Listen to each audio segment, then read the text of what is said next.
I think there's a category called medical educator, and I have a very specific meaning for that. It doesn't have to be an MD or PhD. I just mean someone who can start with the patient and walk that all the way through symptoms to physical exam to organ and tissue and cell and ultrastructure, all the way to molecular, no gaps. And so one of the things that's so interesting for you should listen to Dr. Selfridge was she couldn't do that 5 years ago. She watched her colleague Eric and me do it and said, well, that's obviously right. Part of what I'm hoping she'll tell us today is how do you do that? Coming from a clinical background, how do you complete tissue, cell, protein that none of us have and none of us did in practice? We know that a portion of you listening to today's discussion have not subscribed to the channel. We have a new community and a new textbook coming. So if you want to stay up to date, you better subscribe. Well, hello, everyone, and welcome. It is my great pleasure to welcome a friend and an esteemed colleague, Dr. Nancy Selfridge. Now, Nancy's been on before, so I'm just going to let her recap how she started in the Midwest in med school and ended up in love with the basic sciences. It's over to you, Nancy. Yeah, so I ended up in family medicine because of the diversity of the practice, and I had a delightful practice in every way, shape, and form for about 26 years in the upper Midwest. Okay, so tell me, was that a serious rock and roll? How close was your nearest hospital? It felt really far away at the time, but realize when we look at the footprint now on a Google map, it looks like the community that I was in now is part of the larger city of Madison. So it was Little Sun Prairie, Wisconsin. Did you practice in the hospital? I did for a while till I had my own kids. Doing that, did you things like set bones? Did you set fractures? In the office, if they were minimally displaced or angulated, absolutely we did. Deliver babies? Initially, till I had my own kids. Were you first scrub at surgery? We did some office surgical procedures like vasectomies, and we did some, yeah, sigmoidoscopy and, minor stuff like that. I did laceration repair, multi-layer. I remember one fellow came in with a chainsaw sliced into his upper thigh, but he hadn't injured any major arteries, so I went ahead and did a multi-level repair for that. I think it's how we think of family practice from like the 1960s, right? This is like you Yes. really did lots. Yes, we did lots. And you really had to do procedures because I think Yeah. that if you're practicing family practice in the city now, you're just kind of a glorified triage. Yeah, unfortunately, it makes me really sad. So you were a real family doc, semi-rural. What happened? I did that practice for a while and got really tired of the cold in the upper Midwest and looked for another opportunity. And my partner said, Do you think you could teach? And I was already doing a tiny little bit of teaching with the residency program, the family medicine residency program at UW. And so I said, Yeah, let's look into it. And he goes, Because there are all these medical schools in the Caribbean, and we could actually be living a nice island life. How did you pick going to Antigua? I didn't end up going to Antigua. First, I went to Dominica with Ross Oh, University, remember? okay, Yeah. so I got that wrong. Of course, that was Dominica. I was in Antigua. So, Yeah, I taught there a number of times. I thought it was very much Shangri-La, it's Shangri-La. It absolutely is. It was right? You had this delightful. hair-raising drive to this little hidden valley and this lovely, warm, integrated community. Absolutely, and the school was, of course, a big part of the community and really part of the livelihood of so many people there. I think it accounted for something like 60% of the gross national product, so really an important part for the survival of that island, but then we were hit by, Hurricane Maria, And then the wandering. and then the wandering began until I ended up where I am now. So what brought you from because you were mostly at the teaching clinical, not teaching basic sciences side of things, right? Yes, absolutely. For that curriculum, it was really quite traditional, if you will, with 2 years of really isolated basic science, followed by 2 years of really studying some pathology and learning more about clinical approach to the patient. And that separation, I realized very early on, was not healthy for students because they weren't integrating everything on their own. They weren't actually taking a patient presentation and thinking about the basic science they just learned, even though they just learned it. I was always impressed that they would go to lectures in the morning, Yes. full stop, complete physical separation, totally new set of people in the afternoon, showing them how to do completely unrelated whatever they were in their physical exam curriculum. It was astonishing to me. Yes, absolutely, and yet, it sounds like it's the norm for a lot of schools. Oh, I think so, absolutely. This complete dislocation of the MDs teaching practical patient care, completely Yes. divorced from the morning lecture. Right, and yet we know for pathophysiology, your approach to the patient, what they say and what you find on exam is directly linked to all those underlying molecular mechanisms, right? Well, I've offended numerous internists by stating the physical exam is just another test. But it is. It has a sensitivity, a specificity, you It know? does, it does. Okay, so then you got a high, wide, and handsome offer. If you come to this new place, we'll let you do what you think is right.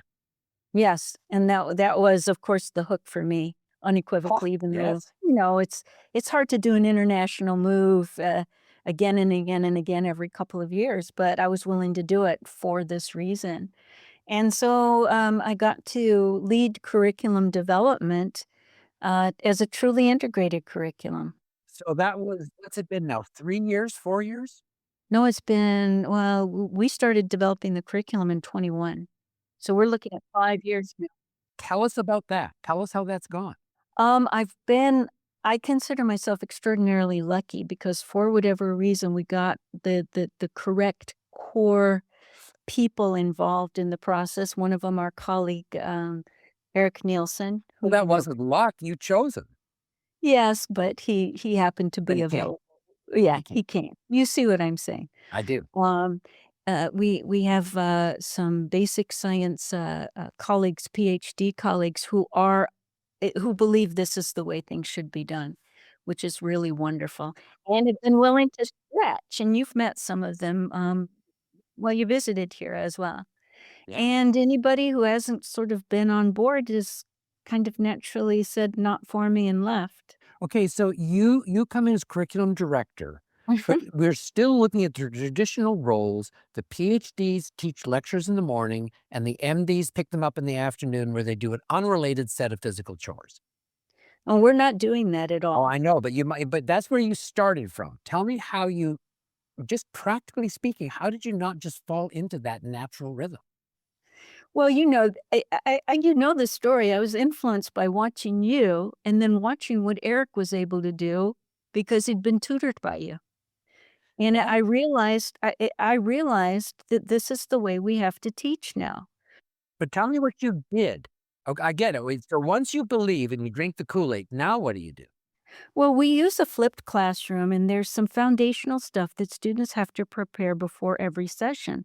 But almost every session is disease oriented, starting with structure function. We don't separate them or try very hard not to separate them. But I think you and I both know what we're talking about. Let's just clarify for our audience in case they don't.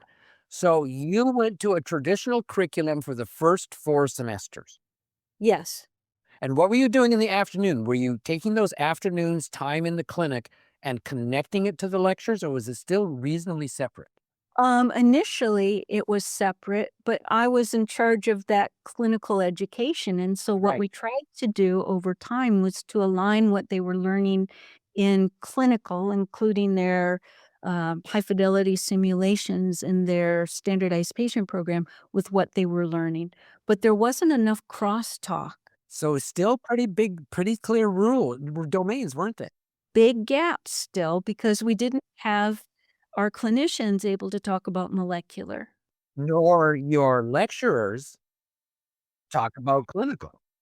Yeah. Yeah, so even the best intentions in the world, you still Yes. have this terrible gap of who's gonna teach it. Right. And my prevailing theory about even though we've talked to a lot of people in a lot of schools who say this would be wonderful, it really takes a lot of effort on the part of the educator. Well, because they aren't educators. Well, let's come back to that. So so you're doing your best to try as best you can to hack the afternoons to reflect the lectures in the morning with middling success. Yes. But there is the 5th semester. We don't have that model here. Okay. It's more integrated. I just sat in a session on obstructive and restrictive disease with a pharmacologist, and we tag teamed back and forth, and she was able to talk about pathophys related to drugs, and I was able to show pictures of pathology and talk about the disease presentation, et cetera, et cetera. So you realize, where I am now, I feel that it's working. Was that true 4 years ago? Less so. I know who taught lung when I was there 3 years ago, and it was pretty standard lecture. So how did you make that transition? Is it just because of you? It's attrition of those faculty who just couldn't do it. How much more are you going to teach the morning lectures? I teach a whole ton right now. So really the key is that you're inserting yourself into the morning lecture. Yes, absolutely.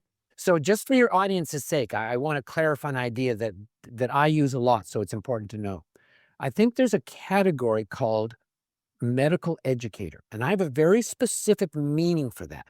Mm. I mean, it doesn't have to be an MD or PhD. I just mean someone who can start with the patient and walk that all the way through symptoms to physical exam to organ and tissue and cell and ultrastructure, all the way to molecular, no gaps. Yes. And so one of the things that's so interesting for you should listen to Dr. Selfridge was she couldn't do that 5 years ago. She watched her colleague Eric and me do it and said, well, that's obviously right. So part of what I'm hoping she'll tell us today is how do you do that? Coming from a clinical background, how do you complete that tissue cell protein that none of us have and none of us did in practice? Well, what's influenced me is your book. I couldn't find any other resource that would do that. Since then, I've been able to look at chunks of things like Harrison's principles that has gotten better at taking things down to molecular. You know that. Yes, that's right. But what happens is you've got to get a foundation before you can even frame the right questions to look for answers, right? So I was highly influenced by your book and, of course, watching Eric essentially emulate you and your teaching of pathophys. Yeah. Yeah, it's and so people should understand I didn't spring from Zeus's brow able to do this. I mean, I was a practicing pathologist. Mhm. What let me do it was I had the great good fortune after my initial 3 years of teaching a subject pathology and deciding it was just wrong. I had the great good luck of doing step one review pathology in which I had to do all of pathology in 42 hours. Yeah. And you do that 10 times a year for 6 years, you hone your craft. Yes. And through that whole period, Nancy, I became more and more frustrated that why am I teaching pathology and expecting a student to know how that relates to a patient? Right. It's not, they just can't. And Yes. so all through that 6 years, if you could follow me, I started moving from pathology to clinical pathology. And then, of course, that was very unsatisfactory. So then it became clinical pathology physiology. And Yes. then that ran out, so I went to molecular, and so here we are, and recognizing there was no source for that, especially for a first and second year medical student, Right. I just wrote it all down. Yeah. So you're not looking at anything that was brilliant and insightful, you're looking at all of my failures over the years saying, "Well, that didn't teach very well," and then teaching myself. So you've been on the same course I've been on, you just had the great good luck that I'd written it all down so you didn't have to invent it all. Yes. And I'm really grateful for that. You have no idea. So you can that is a pretty good how-to book then. I think it's really helpful. So you can basically, when you have to enter an area, you go to the book, you have your script, you've Mhm. got your clinical experience, and it lets you start. Yes. And I would argue after you've done every system 3 times, you're a medical educator. Yes. Don't you think? Yes. I But think the so. third time, you sort of I can do some of the molecular, maybe not all of it, but I can do a chunk of it. Yes. Absolutely. Okay, so you knew that Eric could do that de novo. Hmm. So tell me how you lined up the last semester before they wrote their step exam. That's what we're calling the fifth semester, right? They had 4 conventional semesters with you Yes. increasingly inserting yourself, Yes. but always the glory was the 5th semester. Why don't you talk about how you saw that and how it changed over time? So the fifth semester was supposed to be a capstone review. and not a review of factoids, but a final opportunity for students to get their synthesis of content nailed down before they sit for their exam. And so this had to be structured in a way that gave them all of these reasoning schema, like you have in your book, um, as a kind of a scaffold for the other stuff that they have to know. And we just did it quite deliberately. Initially, I think Eric was doing presentations for the students, but recognizing it wasn't engaging enough. So the model for the classroom experience changed, and he had the students actually prepare topical reviews based on chapters in your book and content, um, as small groups. So they had to collaborate, they had to divide and conquer, and they had to be able to answer questions from their peers about the content. And then, of course, then the faculty sort of snoopervisor, if you will, was there to catch any errors or help them with connections or to go a little bit deeper. But it's been incredibly successful making them do this. Let's talk some actual content here because that really helps understand. So this whole program came out of me teaching my 42 hours you have, 6 days at 7 hours a day. What are you going to do with it? Mhm, And I started didactic like everyone else, hated it, mhm, moved more and more to patient, and really discovered two facts that are drive me now in all learning. The mhm. first is starting with a chief complaint and being able to do a differential diagnosis is actually not natural or easy. It actually No, has to be taught. it And has to be. so I started with the when we started our new company and I was doing step reviews, this is how I structured it. The first morning was shortness of breath from congestive heart failure.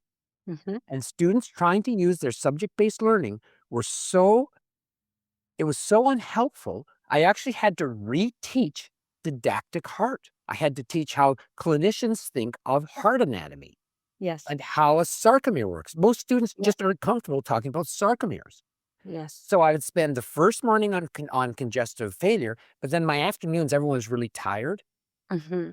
So in the afternoon, then I would go from shortness of breath failure, I would go to chest pain, ischemic heart disease. Mhm.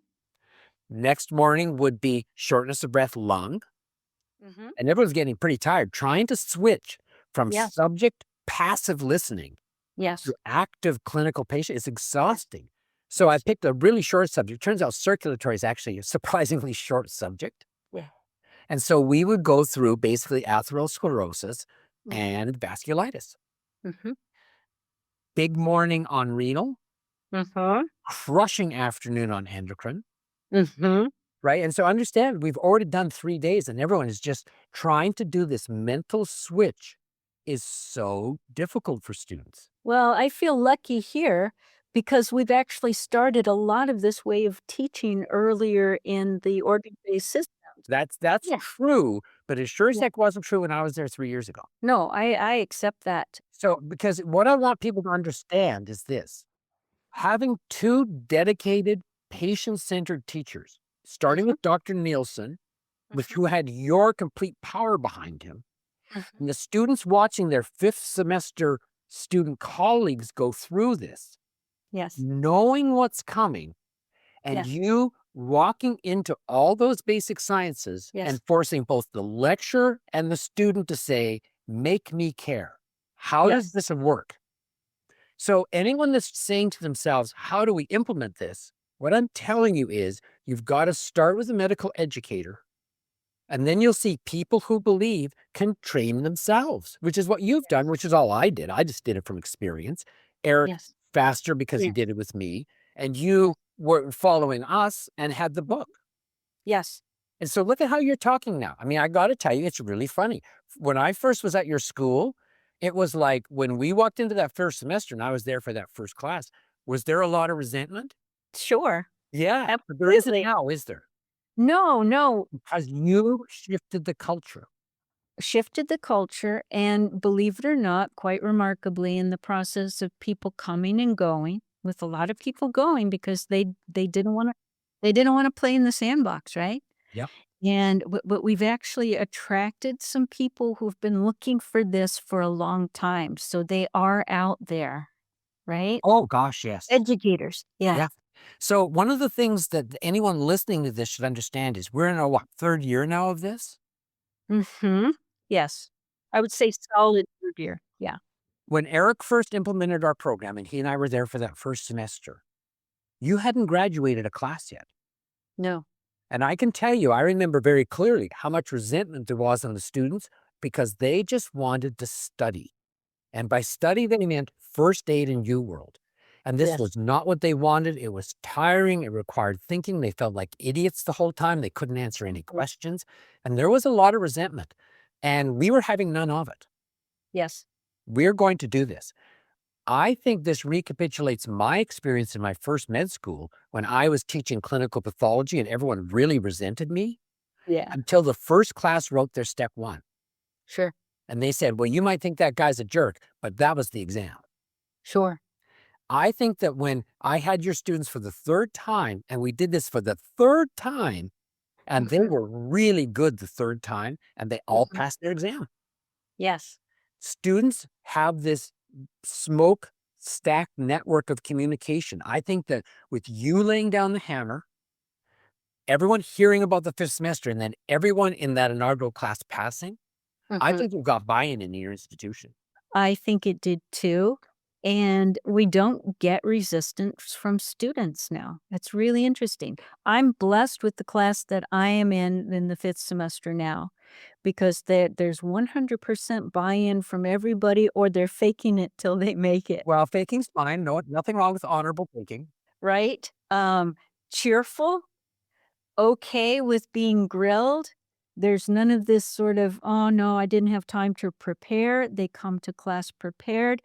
They're divided into groups, but I very randomly pick them to do the presentation, so they don't have a chance to opt out, and they've been 100% ready. I've been impressed. Anyone that's listening, to that, I want them to take some lessons because I've been watching it, remotely. I'm not in the middle of it like you.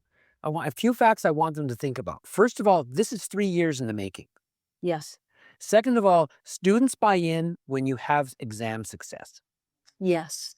Third of all, nothing works if you don't have an absolute champion. And you can talk about, oh, you're blessed and all that. I watched you get whooped on for 2 years. It was brutal. I would come into the office, you would be gray, pasty face.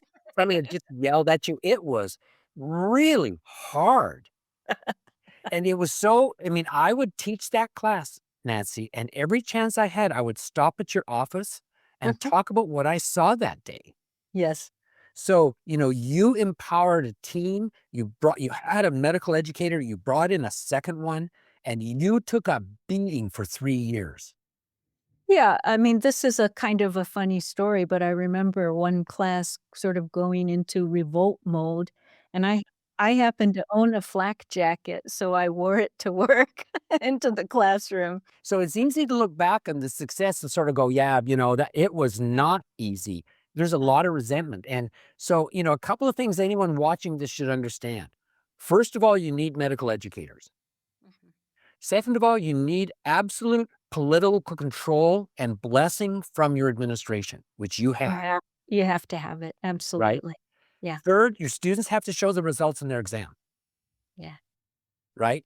And I would argue the other thing that everyone should be very prepared for is you've got to deal with student anxiety. Yeah. Why don't you talk about that? Because you were the person that taught me about way you cope with anxiety is ritualistic behavior. You taught me that. Talk about that. Well, I can't remember the conversation, but it helps, I have talked to students repeatedly about, for example, test anxiety and having a routine or ritual before the exam, including deep breathing exercises that they do 100% of the time, right? Because it does make a difference. I learned this a long time ago when I was doing the alternative medicine type of stuff. And one of the things that we have to watch out for, though, is that students will discover that they feel modestly better with ritualistic behavior, but sometimes the rituals are not helpful. Yeah, so my experience has been that's what things like taking your felt pen and highlighting is. Yes. I view anyone that's committed to first aid Yes. as a ritualistic behavior dealing with anxiety. Right. And so, when you say to them, I need you to change, Yes. I need you to take a breath, put down your pencils and watch me. Mhm. They won't. They won't. I mean, so, I'm doing this at my new school. I bet I get less than 10% of students. No, it's really interesting though, because what we've observed over time in this 3 years is that students who cannot change also end up not succeeding. Well, sure, it's a clinical exam. And now we actually have student champions who are saying, "I used to do it this way, but I changed and that saved me." That's powerful to hear that from a student. All of us have stories Yes, of students who have passed that we know would not have passed if they'd stayed with their usual passive memorization. yes, absolutely. So, how are you getting them to draw? Because, I'm a big fan. If you can't draw it, you don't know it. Yes, I agree. So, and here's what's funny is I'll ask them to stand up in their groups and go to a whiteboard and draw something out. But So guess you're what? making them in public. Yes, but guess what? Not just me. The groups of students who are doing the presentations will say, "Okay, now let's get up everybody and go to the whiteboards and draw this out." So, I want your audience to understand this looks like, oh, it's really easy. I wish you could have been there 3 years ago when there was a trail of blood just dancing off the trail of blood coming out. It was brutal. Yes, it was. And I think that what drove it was everyone knows they're facing the existential moment of step one. Yes. And this a part of this is culture building, as you said. Understand now we have a small enough campus that our upperclassmen influence the way that the first and second semesters behave. So they're telling them, no, you have to do this, and no, you have to draw this out, or you're never going to get this down, right? Yeah. And it means a lot coming from a peer. Oh, way better than us promising. Exactly. So when I did it, I originally started with here's a case scenario, shortness of breath. We're going to lead it into congestive heart failure. Yes. And then, so Eric and I did that the first semester, and then I was gone the second semester. And when I came back, he'd actually changed it so that he didn't present it. He had the students present it. Yes. The problem with that is they're so slow. So how do you deal with that? I haven't experienced the slowness, Oh, which wow. is isn't that interesting? Yes. But I think because this initial group is strong, because I know talking to Eric, this hasn't been uniformly true across all the cohorts he's been doing in this with. And so I have to wait and see what other groups are like. This particular group is it's so cohesive and the group has been divided up so that we are ensured to have at least 1 or 2 strong students in each group. You know what difference that Oh, makes, huge. You have right? leadership. Yeah. And they've been willing to work together on all of these presentations. So rising tide, you know? Oh, absolutely Yeah. that. One of the problems that I've always had is, students can only take a subject so far, Mhm. and then they just plow out. And Yes. I've always impressed that after a student gives a sincere and deep effort, if I walk in there and we just sort of say, let's work with this and talk about it, Mhm. boy, that last 20% must double their learning and understanding. Yes. I'm so impressed how true that is, no matter where I've taught. Yes. I've boiled it down to this expression. Every student requires intense small group tutoring. Yes. Tell me how you must be intensely tutoring this group you're with. Yes, absolutely, and, the stronger students are actually assisting with that. You found they're good enough? My general experience is they're not. We've got a couple in there who are good enough. They're That's serving good. as peer learning partners, so, they've been constantly reviewing for the time that they've served as peer tutors for lower classmen. So where do you think they got that? Do you think they picked up being around you and already gone through it once? They're using your book. Okay. Well, I mean, hey, I'm big on that. When they're doing their topical reviews, your book is always listed in their resources. So it's really working that well then, because Yes. as I'm fond of saying, that book isn't a book; it's just my brain. And I get it, but it's helping them. And what I've observed is that when students do this, they're also asking better questions in class, and they're developing more curiosity, and they're Oh, willing to actually, f they'll ask a question, and I'll have them sort of refine the question, and then I say, "Let's look this up." Train your AI. My AI is trained. It's picking resources that I've always used to look things up. So you do the same thing. And they get excited about it, which is really fun to watch. They're acting like clinicians. oh, well, I mean, this is all glorious, except of course you're not discussing the most important fact. Hmm. You've only got a dozen. Yeah. So what are That's you going to do when you have 220? well, scalability kind of worries me because then how do we possibly do this small group tutorial? Yeah. You realize with that single semester 5 class, and I've got 4, 8, 12, 12 students. Well, they are getting intense small group tutoring from you. They are. They are. Well, my school has 180 per year. What should I do about that? I get 15 in a class, so I know that 90% are just memorizing stuff. Well, one of the things that I'm doing is identifying the faculty that I've gotten that we've recently hired who have bought into this and trying to train them, finding the time, to make sure that they're trained. And of course, training isn't like sitting and doing tutorials with them, but it's really giving them the resources they need to implement. I started by training myself just on experience. Mhm. And then, Eric came in and basically when I was teaching at Ross, he would come in and make me do a system each time I came. Mhm. But he was doing the sim lab. So he was literally taking the lesson and practicing it in sim until Yeah. the next time he saw me. Yes. Until finally we had a business in which I couldn't do the review course and he did it 3 times and then he was me. Yes. That's so So, cool. I think that the question now is not does this work? And we can talk about how you get student buy-in, but at the end of the day, performance trumps all other It considerations. does.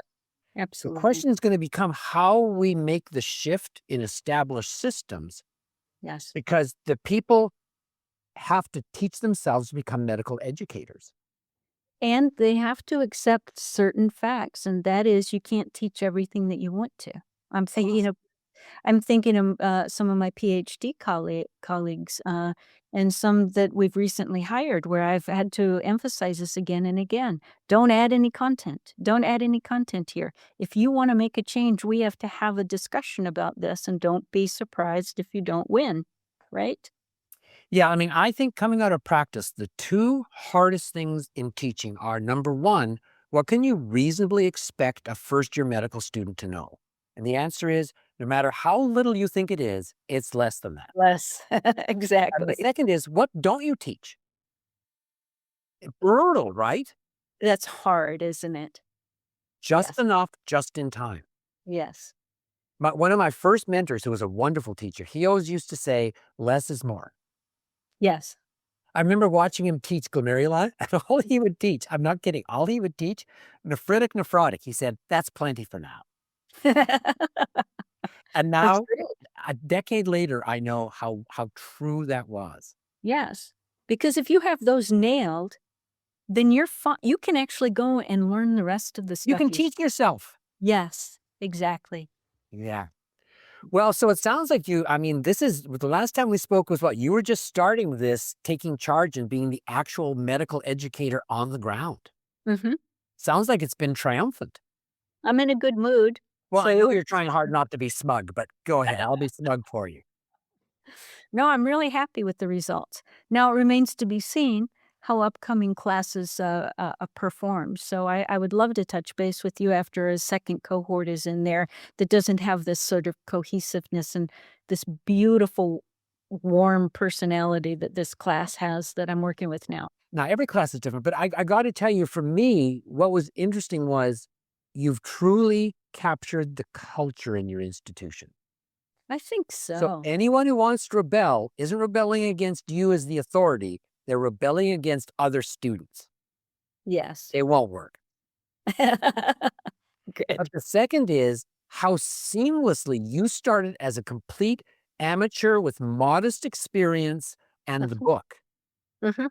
And now you're lecturing me on how you go into classrooms and you teach them clinical. I mean, that's really hilarious. I'm delighted. Yeah, it's fun. Okay, so the question for you now is, can you start creating other medical educators? It has to be done.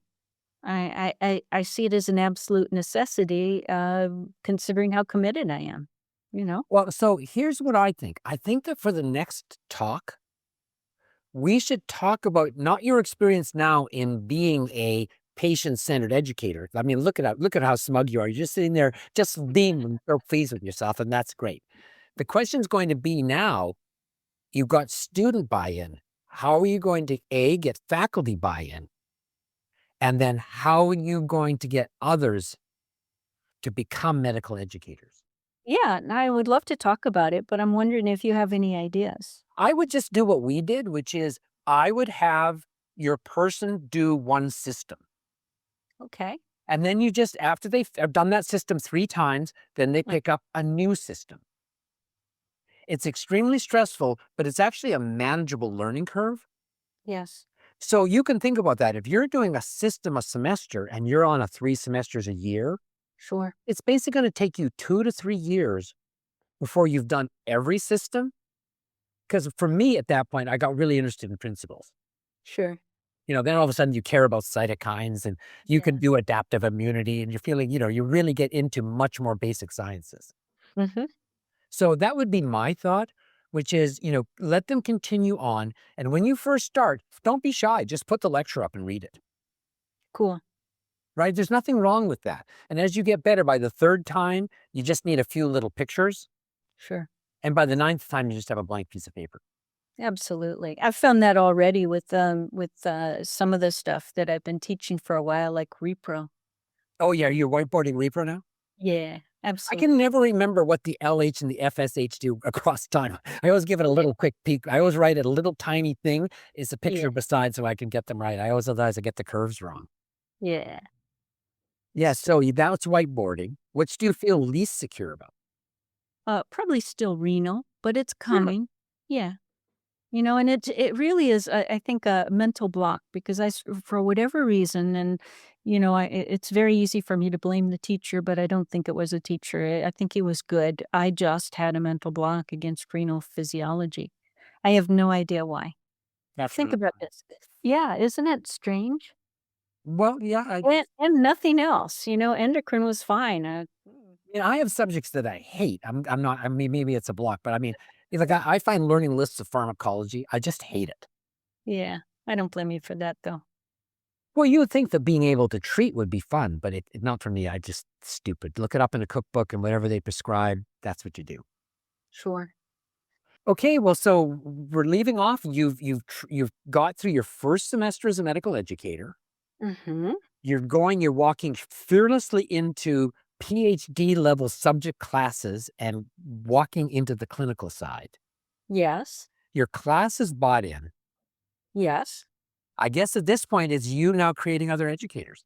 Yeah, that's what it feels like, and that's what we're trying to do. But, obviously it takes some time and it's gonna take buy-in and diplomacy and a whole bunch of other stuff, so Well, I will just remind the audience, I was there for the beatings this doctor took. However cheerful and successful she looks now, she earned this. She's got scars and bruises that are no one else would have put up with. It was a tour de force, Nancy, and very impressive. Well, thank you. Thank I'm you. It glad. was well worth it. It was well worth it. It'll be well worth it. I think the next thing I hope to hear from you, probably in a year or two, is, and I've got 3 best friends, and we all love teaching this way, and we all share best techniques. Mhm. I think that will be our final goal, Great. right? Yes. And then we have to follow them into clerkship, of course. Yes. Absolutely. It'll be fun. Excellent. Okay. Well, if any last words before we go? Not from me, no, thanks for the opportunity to follow up. Oh well, yes. I mean, you're one of the original pioneers. We have to follow your story. I'm glad it's going so well. And very best of luck, and let me know how your educators come. I hope you include me in that. Absolutely. I've discussed this before, but I want to make sure you understand. My textbook isn't a textbook, it's my brain. If you're ready to think like a doctor, be sure to get both volumes 1 and 2. You can do that by clicking the link in the description. If you enjoyed this podcast, you can click here to see more episodes. See you next time.